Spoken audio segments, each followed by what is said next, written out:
30 years after his adoption, man sees own face on missing person list.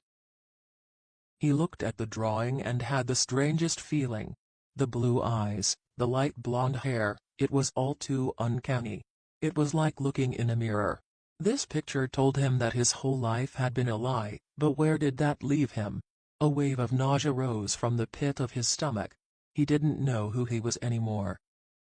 Stephen Carter Jr.'s life had started in the Hawaiian Islands, but the man always knew there were some missing pieces in his life story.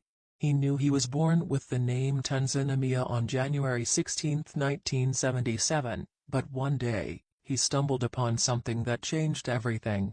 It was an ordinary day at his medical software sales job in Philadelphia. Stephen was just sitting for his lunch.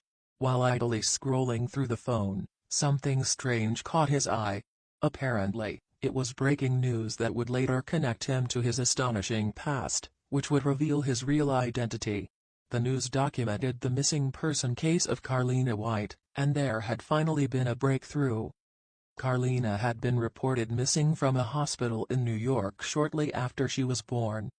As an adult, Carlina made an earth-shattering discovery of her own. She had solved her own case.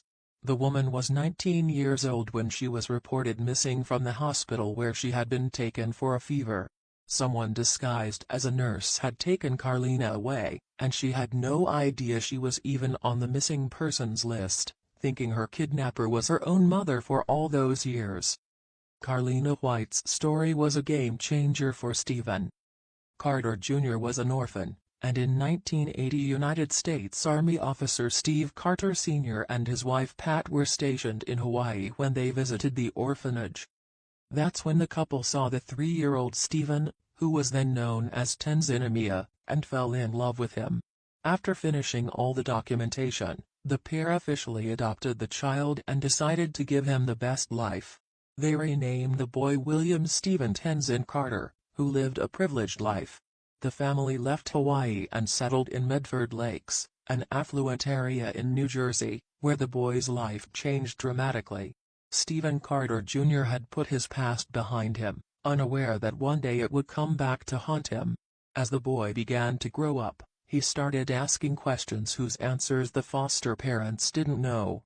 Aside from being told that Stephen's birth father was ethnically Hawaiian and the dates on his birth certificate, there was nothing more to know about this orphan. Stephen had studied at Penn University and had become an adult, but his curiosity about his early life was something he couldn't shake. But soon, Stephen's real identity was about to be revealed, and it also started with a simple home DNA test.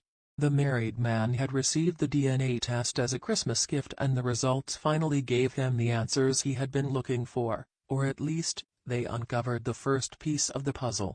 The test showed that his roots were Scandinavian and not Hawaiian, which made sense looking at his complexion. Intrigued, Stephen decided to have a look at a missing person database, and with trembling fingers, he typed his birth date. The guy searched for his birth name but found something so unexpected he almost fell out of his chair.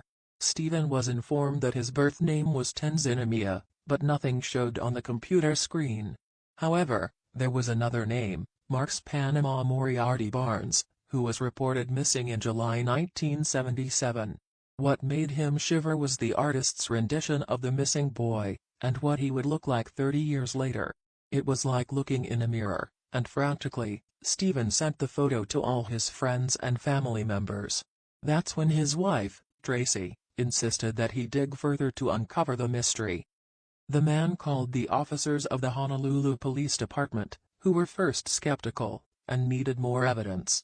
Stephen was given another DNA test to discover his true identity, but he would have to wait 8 long months for the results.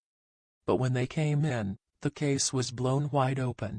The whole story started on June 21, 1977, when Vietnam's battle veteran Mark Barnes was in Hawaii with his girlfriend Charlotte Moriarty.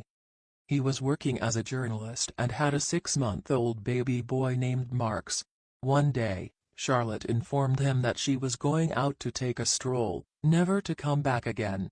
The husband filed a complaint, but unfortunately, there was no trace of his wife and his child.